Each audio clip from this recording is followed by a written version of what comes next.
Hi there. This here's the article I come across. It's from the Prepper Chick. She says, I prepare alone. You see the day here. It's in August 2012, August 5th. Now, she's talking about here where, she's visited her daughter, went to college, visited her daughter, and she's talking about recovering from knee surgery and things she had to get back to. And in fact, to chores and such, and even classes for 3 women that she taught. And then she realized just how tired she is. Now, she talked about trying to get back to things where she fed her animals this morning, the goats and chickens and all that, and she cleaned up what was undone, and was a little upset over the lack of attention the animals had gotten sent for surgery, of course. And of course, and it didn't help because the doctor told her for 2 months she wasn't even allowed to put her toe on the floor for her knee surgery. So that all that really kind of got to her. But she looked at, like she said, looking at the brown yard and the lack of garden this year hasn't helped matters. My surgery was at the end of May, so me getting a garden in was out of the question. Said she spent the first 2 months with surgery, restrictions of no weight on my leg. Do not even touch the floor with your toe, it says. So, huh. Well, my doctor wanted me to get walking as soon as I could. Wow. But I think it just depends on the doctor. Maybe it depends on the stint. Who knows? I said, I want to cuss like most of you. I've had overwhelming need to prepare for what you ask. At this point, who cares? Basically, just talking about everything. I'm in at that point. I don't see just, you got Mother Nature, you got man-made, you got what ifs, you got a little bit of both. Who knows? You can have alien taste. We don't know what's going to happen. But the thing is, it ain't just for that. It's for everything, for food costs, everything else. She said this burden to prepare has become at times overwhelming, so much that I have to take a break occasionally. I have to unplug myself, take myself off grid, get my batteries recharged, and I'm feeling like I need to do this soon. Prepping can be obsessive. You can let it control you. Now, I think about things in prepping. I look at things I can use and stuff, but I don't try to let it control me. If I let it control me, it's just not good. It's not good if you let it control you. You become this dour. You can go into this darkness. Let me put it. You can get into a pit and get yourself so deep into it and so absorbed into it. It can be very dangerous, just as anything else. It says she got her husband involved in it. Says the flipping funny part is he buys the guns and ammo, and I have been dealt the hand of taking care of, well, everything else. She says, I have talked with a number of other families that have fallen into the same thing. I'm not sure what the word to call it, chores, duties. The man assumes the role of the protector, the wife the nudger, the caregiver, the everything else. Let me also add that sometimes the roles are reversed. The husband is the one to see the need to prep, so to get his wife involved lets her do what she wants and picks up the slack. Okay, how have we become so far detached from a self-sufficient lifestyle that, and she's talking about here, basically talking about that we'll become more into the computer age where children are getting more involved in computers. Even adults do it. They'll spend hours and hours. And I've worked with people that does it. They will work all day at work and go home and stay on the computer and sleep 2 or 3 hours a night and then come to work totally exhausted. And you'll see them living off. I drink the energy drinks. I plead guilty to it, to the monsters and the coffee and all that. But I don't do it every day. But some of them, they live off of that 24/7. They have cases of them in the fridge. They don't have food. They have cases of monsters and energy drinks because they're spending hours upon hours behind the computer and stuff, and they're not getting outdoors and experience life and nature itself. So, and it says, how many times do I want to give up? How many times do I want to throw in the towel and say, I'm done? Oh, Lord, I understand that. I just get frustrated. Why am I trying to even do this? This is BS. I get so many eyeballs rolled up in the head if I even talk about anything. I have to be real careful about what I talk about. I'll just say, I've got a YouTube site that does some nature stuff, and I enjoy my nature walks and how to prepare things. But I'm real careful about what I talk about because I get the eyeballs. Well, oh my God, I have to be careful where I work at because you can't really talk too much about some of that because then I could get in trouble, lose my job because then they think I'm some kind of radical person, and I'm not. I'm not. I get asked to join these sites all the time that are really radical for me. I'm not into all this hate stuff and this conspiracy stuff. I'm just not into it. I like some of the articles they post, but I don't care about some of this other stuff. I don't want to be. I don't know. I don't agree with. Let me put it that way. I don't agree with some of it, because I think it oversteps the bounds, and that's where the computer age comes in on a lot of this stuff. It says, how many times do I want to live a carefree life and just take a nap?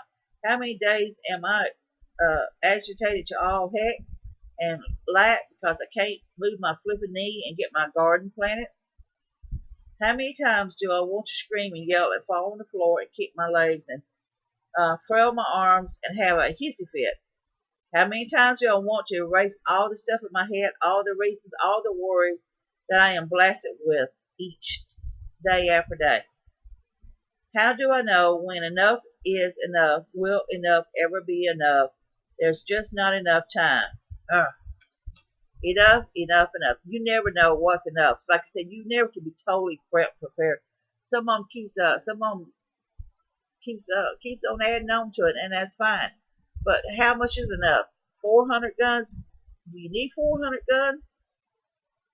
Don't you just need maybe 4 good guns or 5? So I can tell people, just 4 good guns, a good shotgun, a good rifle, some good guns, and concentrate the other money toward buying the extra ammunition, not buy 400 guns. Why you need 400 guns for 4 people?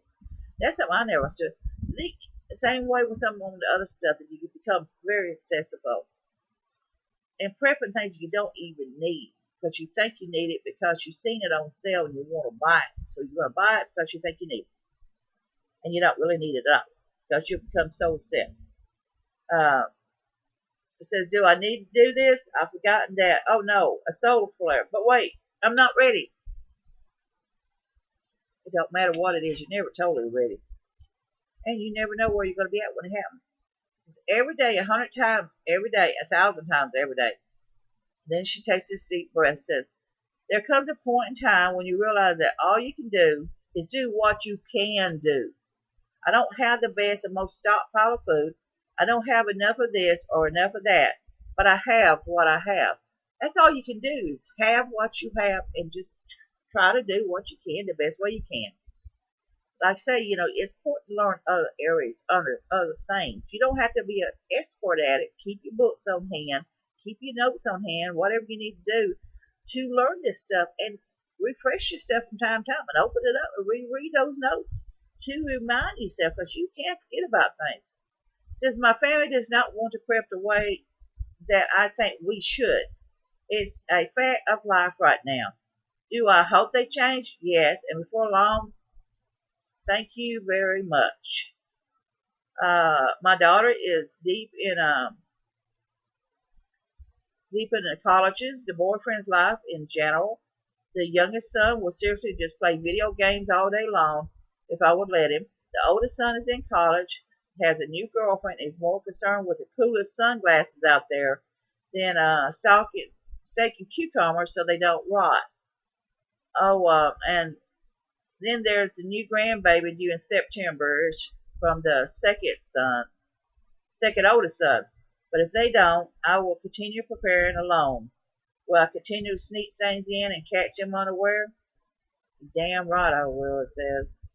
For those of us that prepare alone, I challenge you to do a couple of things.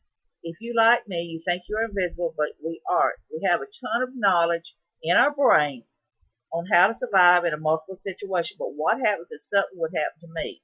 I have food supplies that some of my family would have no clue how to use unless it came out of a can with ravioli written on the side.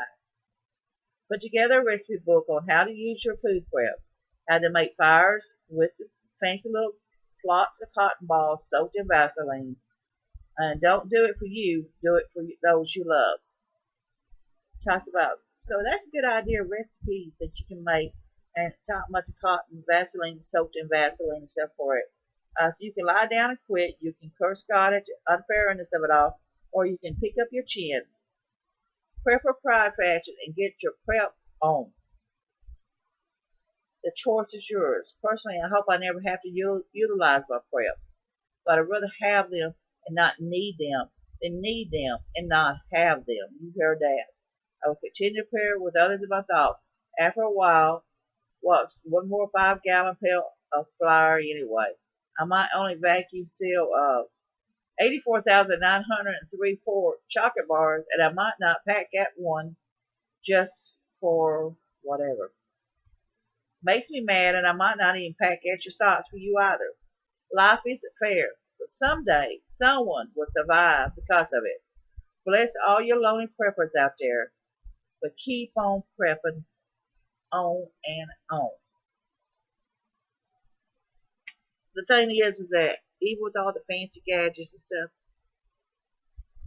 like she said, even in the basic simple things, and having the extra food and some of the extra stuff to start fires with, little things like that can keep you going. You don't have to prep in large amounts like some of them do. Some of them has the funds to do it. Some of them don't. Some of them take it every dime they got and working 2 or 3 jobs just to prep. They'll become very obsessed on it. Focus on what you can do within your budget. And yes, I do feel like a lonely prepper. I do try to talk to people about things, but I'm real cautious in what I say to them because they don't really understand that I feel there's more to than just uh, buying a few cans of beans or a little bit or whatever, just going out buying something that'll last you for a few days. There's things, and get things you eat, not things you don't eat. So this here is a life prepper here. Prepping isn't easy. It can be very lonely, like she says, but you're not alone. You're never alone. It's just most people just don't see the way you see. So don't ever think you're alone because you're not, because I'm here and I'm there with you in spirit. This life prepper here. I want you to be safe, be happy. Bless you all.